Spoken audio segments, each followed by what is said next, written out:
If you're like us, you've probably seen references to something called Munchausen's by proxy and been curious, without really understanding what it is or how it may affect people. That's why we were excited to hear about the new podcast, Nobody Should Believe Me. The host, novelist Andrea Dunlop, takes an in-depth look at this subject. No one has ever done this before.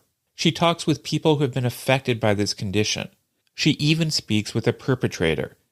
We've already listened to the first 2 episodes, and we can tell you that Andrea doesn't dwell on the darkness. She takes great pains not to be gory or exploitative. This show has heart. It focuses on the humanity of everyone involved. And what makes this podcast extra special is that Andrea has a deeply personal connection to this subject. Someone very close to her was investigated for Munchausen by proxy. That gives the show a real emotional punch. When Andrea is listening to people tell stories about how they've been affected by this condition, she is not some uninvolved outsider. She has lived through the very same pain they have. She understands them. And through this podcast, she helps all of us understand them too. New episodes drop every Thursday. Listen and subscribe to Nobody Should Believe Me on Apple Podcasts or wherever you listen to podcasts. Content warning. This episode contains discussion of the murder of children and sexual abuse. In the winter of the murders, newcomers swarmed the small city of Delphi, Indiana. The strangers had come because of the girls. That's what many residents of Delphi still call Libby German and Abby Williams, who were abducted and murdered on February 13th, 2017. Just the girls. We know that from interviewing dozens of Delphi residents to get a better sense of how the people living there experienced this case. The longtime Delphi residents couldn't miss these new faces. They filled up tables at the local restaurants. Their vehicles clogged up the roads. Some of them worked for large media outlets based in Indianapolis and Chicago and beyond. These journalists and producers and camera technicians came to scramble for updates, to broadcast news of the murders to a national audience. But a significant number of them were there to work on the investigation itself. Some were personnel with the Federal Bureau of Investigation.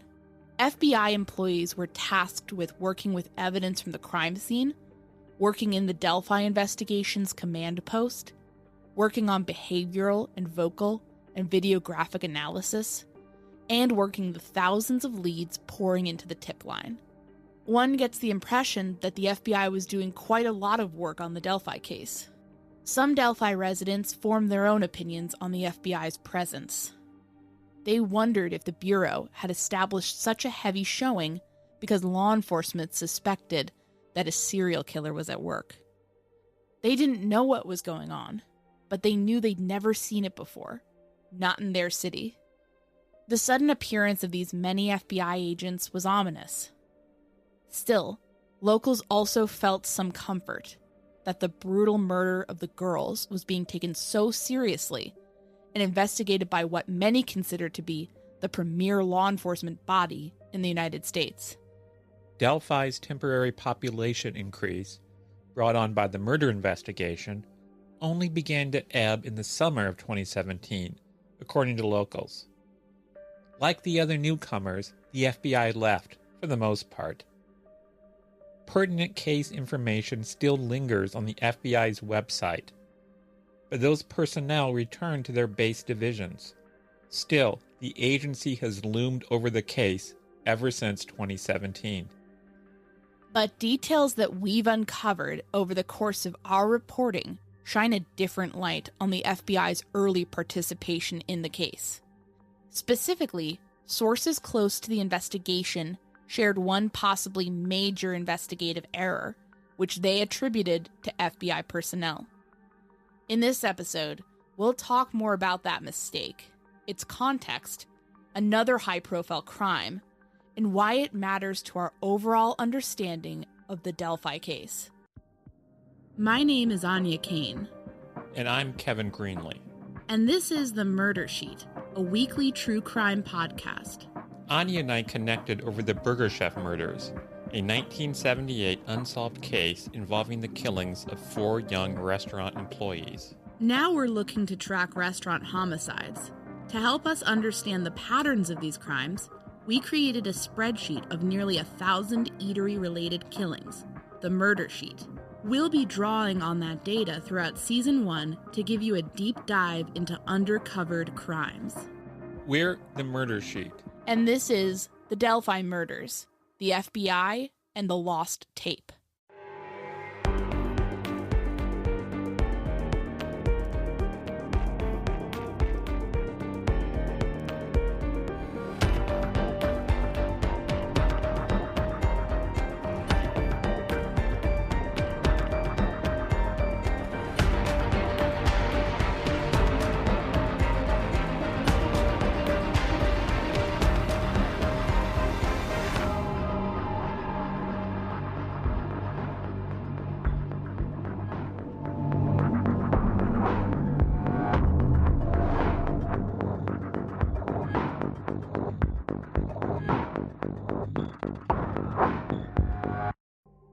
If you're like Áine and I, you likely have a fairly positive image of the FBI.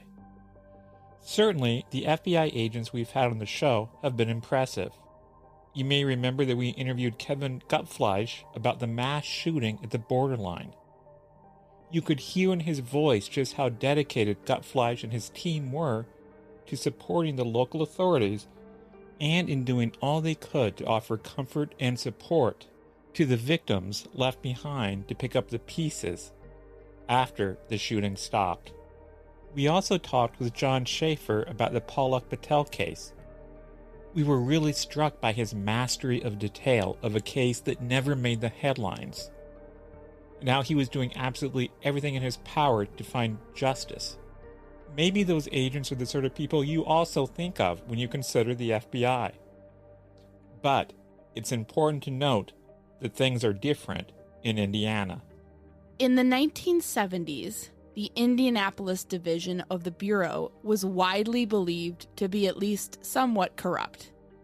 In 1978, U.S. Attorney General Griffin Bell even began investigating complaints about corruption in that FBI office. The following year, Indianapolis Star reporters Richard Cady and Donald Thrasher did extensive work uncovering agents' bad behavior, like forming close ties with various local rackets, harassing whistleblowers, and planning to stalk and rob investigative journalists. That was, of course, a long time ago. Until recently, you would be forgiven for assuming that some of that troubling activity had died down at the Indianapolis division. That same Indianapolis division, as you've heard, flooded the zone in the Delphi murders, sending many agents to work the case. But that office is also directly responsible for one of the biggest embarrassments in the recent history of the FBI. And understanding that is crucial to fully appreciating the quality of the work the FBI did in the Delphi investigation. So, before we tell you what we learned about what occurred at the Marathon gas station in Delphi, let's take a few moments to tell you about what happened in the Larry Nassar case. Before we start, let's make it clear that when we are critical of the FBI's actions in that case, it is not just us being armchair critics of the Bureau, unfairly attacking them when we do not appreciate the complexities and challenges of their job. Here are some comments that Christopher Wray, the director of the FBI, made before a Senate Judiciary Committee in September of 2021. When I received the Inspector General's report and saw that the supervisory special agent in Indianapolis had failed to carry out even the most basic parts of the job, I immediately made sure he was no longer performing the functions of an agent. And I can now tell you, that individual no longer works for the FBI in any capacity. As for the former Indianapolis special agent in charge, The descriptions of his behavior also reflect violations of the FBI's longstanding code of conduct and the ethical obligations for all FBI employees, especially senior officials. Now, that individual has been gone from the Bureau for about 3.5 years, having retired in January 2018, before any review launched. And I will say, it's extremely frustrating that we're left with little disciplinary recourse when people retire before their cases can be adjudicated. But let me be clear, people who engage in that kind of gross misconduct have no place in the FBI. So this is clearly very serious stuff. Let's note that the FBI director did not name names in his statement. But we will. The supervisory agent who failed to carry out even the most basic parts of his job was Michael Langman. The former Indianapolis special agent in charge who engaged in gross misconduct was W.J. Abbott. Please remember that name. You will hear it later in the episode. The story we want to tell now is less about Larry Nassar and more about the FBI's response to his crimes. But in order to understand what the FBI did and did not do, it is important to understand who Larry Nassar is and what exactly he did. Nassar was the team doctor for the USA Gymnastics national team. This put him in the position to provide medical care to elite athletes, young women who had no reason not to trust that he was helping them and protecting their interests. But Nassar abused and shattered that trust. Under the guise of providing medical care, he actually sexually assaulted them. We are not going to get into the graphic details of what he actually did. But you do need to know this. He committed these sexual assaults over and over again to more and more and more victims. The number of his victims is mind-bogglingly depressing. Judge Janice Cunningham said in court, "We have over 265 identified victims and an infinite number of victims in the state, in the country, and all over the world." Some of these victims were as young as 9. Nassar committed so many sexual assaults on so many people over the years because he felt safe and protected. He thought he could get away with it, that he would never see any consequences. He was wrong about that. He ultimately got lengthy prison sentences which ensure he will never again be a free man. And the judges who handed down those punishments made no secret of their contempt for Nassar. Attorneys for Nassar even went to the extent of filing an appeal because they felt one judge had said extra mean things about him in court. This judge called him a monster and said prison would be bad for him, saying it would make him wither away. The Michigan Supreme Court rejected that appeal, quite correctly in our opinion. Because of his many, many crimes, Larry Nassar would die in prison. That is as it should be. But it can't stop us from asking, why exactly was Nassar allowed to commit as many sexual assaults as he did? Why didn't anyone try to stop him? Well, the answer is that the survivors in this case tried to stop him. They did the right thing. They went to the FBI. More specifically, they went to the Indianapolis division of the FBI because Indianapolis is the home of USA Gymnastics, or USAG, which is the national governing body for gymnastics. And the Indianapolis office of the FBI? Well, let's let some of the sexual abuse survivors in this case tell the story in their own words. In September of 2021, several U.S. gymnasts spoke before the U.S. Senate about their experiences with the FBI. We are going to share with you now some highlights from what they had to say. First, let's hear from Michaela Maroney. Nassar molested her for the first time when she was just 13 years old. As most of you are probably aware, I was molested by the U.S. Gymnastics national team and Olympic team doctor, Larry Nassar. And in actuality, he turned out to be more of a pedophile than he was a doctor. What I'm trying to bring to your attention today is something incredibly disturbing and illegal. After telling my entire story of abuse to the FBI in the summer of 2015, not only did the FBI not report my abuse, but when they eventually documented my report 17 months later, they made entirely false claims about what I said. After reading the Office of Inspector General's OIG report, I was shocked and deeply disappointed at this narrative they chose to fabricate. They chose to lie about what I said and protect a serial child molester rather than protect not only me, but countless others. My story is one in which Special Agent in Charge Jay Abbott and his subordinates did not want you to hear, and it's time that I tell you. In the summer of 2015, like I said, I was scheduled to speak to the FBI about my abuse with Larry Nassar over the phone. I was too sick to go meet with anyone in person, and talking about this abuse would give me PTSD for days. But I chose to speak about it to try and make a difference and protect others. I remember sitting on my bedroom floor for nearly 3 hours as I told them what happened to me. I hadn't even told my own mother about these facts, but I thought as uncomfortable and as hard as it was to tell my story, I was going to make a difference and hopefully protecting others from the same abuse. I answered all of their questions honestly and clearly, and I disclosed all of my molestations I had endured by Nassar to them in extreme detail. Michaela then went on to share some of those details. We are going to omit them here. Suffice to say, they are horrible, and Nassar is a monster. Let's pick up Michaela's statement at the point where she had just finished sharing with the FBI agent the graphic story of what Nassar had done to her. I began crying at the memory over the phone, and there was just dead silence. I was so shocked at the agent's silence and disregard for my trauma. After that minute of silence, he asked, "Is that all?"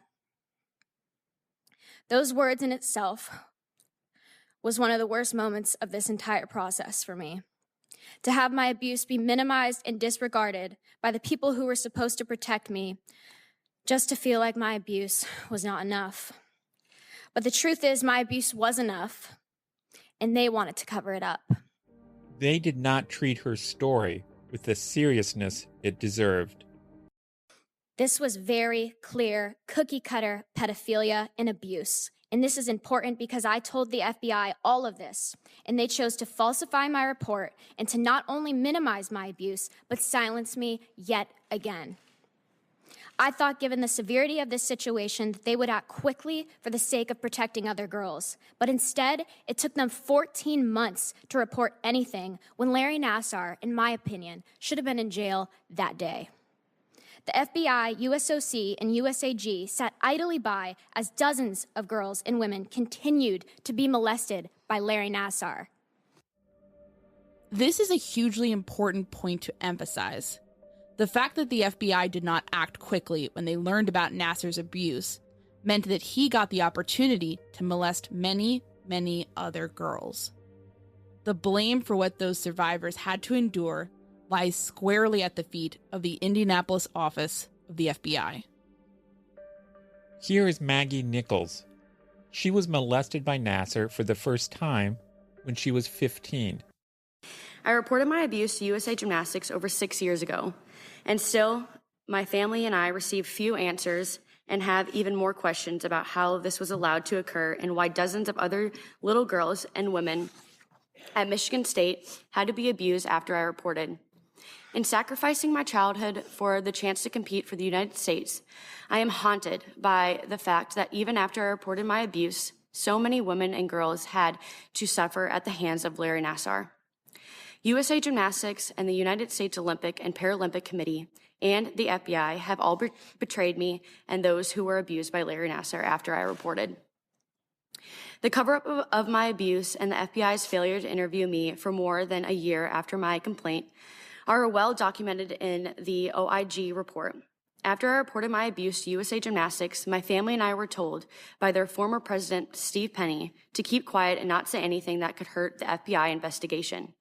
We now know there was no real FBI investigation occurring. While my complaints with the FBI, Larry Nassar continued to abuse women and girls. During this time, the FBI issued no search warrants and made no arrests. From the day I reported my molestation by Nassar, I was treated differently by USAG. Not only did the FBI fail to conduct a thorough investigation, but they also knew that USAG and the USOPC created a false narrative where Larry Nassar was allowed to retire, with his reputation intact, and return to Michigan State University, thus allowing dozens of little girls to be molested. As the Inspector General's report details, during this time period, FBI agents did not properly document evidence, failed to report to proper authorities, and the special agent in charge was seeking to become the new director of security for the United States Olympic and Paralympic Committee, a job opportunity raised by Steve Penny. Afterwards, FBI agents in charge of the investigation lied to OIG investigators about what had happened. Did you catch that? At the very same time Abbott's agents were bungling an investigation into Larry Nassar and USA Gymnastics, the head of USA Gymnastics, Steve Penny, told Abbott about a well-paying job Abbott might be able to snag with the U.S. Olympic Committee. This conduct by these FBI agents, including the special agent in charge, who are held in high regard and expected to protect the public, is unacceptable, disgusting, and shameful. We agree. Here's Maggie Nichols again. An important question remains, perhaps the most important question. Why? Why would the FBI agents lie to OIG investigators? Why would the FBI not properly document evidence that was received? Why would the FBI agent be interested in the USAG presidency? These questions remain unanswered. And the survivors of Larry Nassar have a right to know why their well-being was placed in jeopardy by these individuals who chose not to do their jobs. Here's Allie Raisman. Larry Nassar molested her for the first time when she was 15. In 2015, it was known that at least 6 national team athletes had been abused by Nassar. There was even one of the athletes that was abused on film. Given our abuser's unfettered access to children, stopping him should have been a priority. Instead, the following occurred. The FBI failed to interview pertinent parties in a timely manner. It took over 14 months for the FBI to contact me, despite my many requests to be interviewed by them. The records established that Steve Penny, FBI agent Jay Abbott, and their subordinates worked to conceal Nassar's crimes. Steve Penny arranged with the FBI to conduct my interview at the Olympic Training Center, where I was under the control and observation of USA Gymnastics and the United States Olympic and Paralympic Committee. The day of my interview, Steve Penny flew to the Olympic Training Center, and he made sure I was aware he was there. I felt pressured by the FBI to consent to Nassar's plea deal. The agent diminished the significance of my abuse. It made me feel my criminal case wasn't worth pursuing. Special agent in charge of investigating Nassar met Steve Penny for beers to discuss job opportunities in the Olympic movement. Another FBI agent worked with Steve Penny to determine jurisdiction without interviewing the survivors. I've watched multiple high-ranking officials at USAG, USOPC, and FBI resign or retire without explanation of how they may have contributed to the problem, some of whom were publicly thanked for their service and rewarded with severance or bonus money. My reports of abuse were not only buried by USAG, USOPC, but they were also mishandled by federal law enforcement officers who failed to follow their most basic duties. To sum up this sad, depressing story, the failures of W.J. Abbott in the Indianapolis office of the FBI allowed a sexual predator to continue assaulting victims for over a year. And it is important to note that it was the Indianapolis Star's reporting on the case which led to cries for justice in the Nassar case.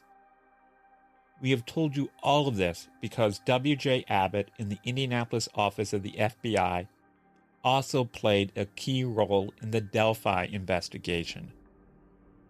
And today, we can exclusively report that the FBI is directly responsible for making a huge blunder in the case. So now that we've talked about some important context regarding the FBI's Indianapolis division, let's get back to our focus, the Delphi murders.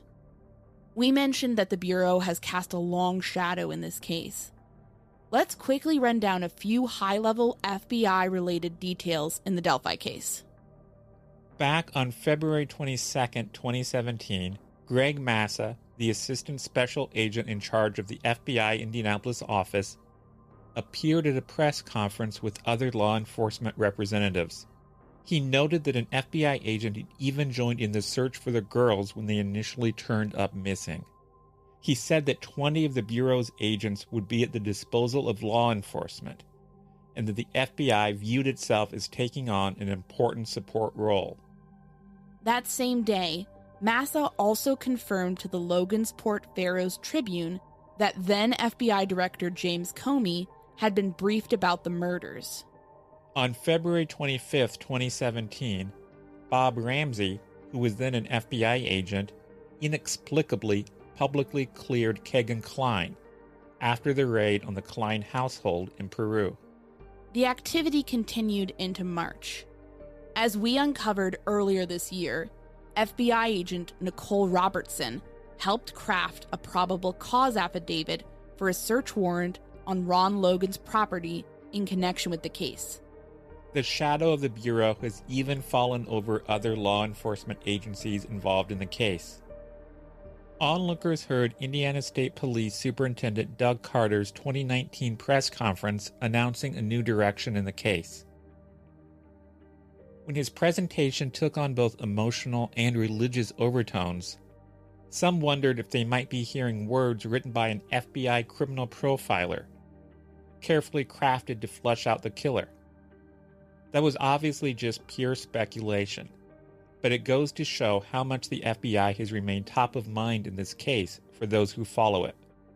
Now, as far as we can tell, former Agent Ramsey and Agent Robertson were based out of the Chicago area. But the Indianapolis division of the FBI was also all over Delphi. Don't take our word for it. Listen to W.J. Abbott himself, speaking to Fox 59. Indiana State Police stayed the forefront and in charge of the case. But I will tell you that there were those days when the FBI certainly had more personnel in and around Delphi than anyone else in law enforcement. Some days I think we were over 100 personnel that I was trying to keep track of. Yep, that's the same W.J. Abbott from the Nassar case. He explained to Fox 59 that his division has been specifically asked to provide support in the case by ISP Superintendent Doug Carter himself. The FBI doesn't necessarily have jurisdiction for murder cases. This was clearly a case that was within the jurisdiction of the state police. And Doug Carter, superintendent of Indiana State Police, is a good friend and a great colleague during that time and continues to be a great friend. He came and asked for our assistance. Our understanding from a law enforcement source was that the FBI was in charge of obtaining relevant surveillance from local establishments. That included a Marathon gas station in Delphi. And remember, the FBI was on the scene nearly immediately.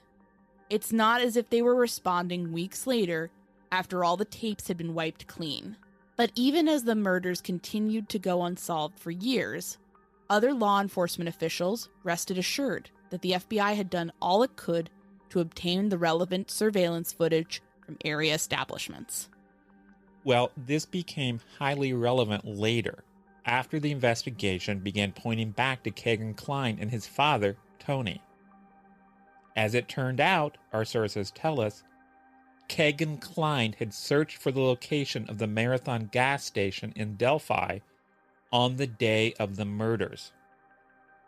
If police could have reviewed the surveillance footage from the Marathon and saw that it had picked up Kegan, his father, or one of their vehicles, then that would have been huge. Only, there was no surveillance footage from the Marathon to be reviewed. the FBI had not fulfilled their obligations in the early days of the investigation. They hadn't obtained that key surveillance footage from the Marathon station. A gas station clerk told law enforcement that they remembered FBI employees coming in to obtain video surveillance. The gas station fully cooperated. What happened next was not their fault. When the FBI's portable thumb drive didn't function properly, the business handed over the necessary hard drive for the FBI to analyze. But there were either additional technical issues or some sort of task management mishap. And the FBI then returned the hard drive without having obtained the necessary footage. Our source also told us that the FBI was the agency that had initially cleared the Kleins, based on their false claims that they had been in Las Vegas at the time of the murder. We, of course, don't have all the facts about what exact FBI personnel were involved with these mistakes. These mistakes were all blunders. We don't believe anyone acted maliciously or with any intent to mess things up. And when the FBI initially went to the Marathon gas station, our understanding is that they likely did not know that Kevin Klein had searched for that location. But these errors, and the fact that the FBI failed to live up to its commitment to collect all relevant surveillance footage, still paints a troubling picture of aspects of the organization's role in this investigation. We have been critical of the Indiana State Police in the past on this program, but we are not going to criticize them for trusting the FBI in these instances. As W.J. Abbott mentioned, the FBI had come in on the request of Superintendent Carter. They provided an army of personnel as well as ample resources. That is all unsurprising.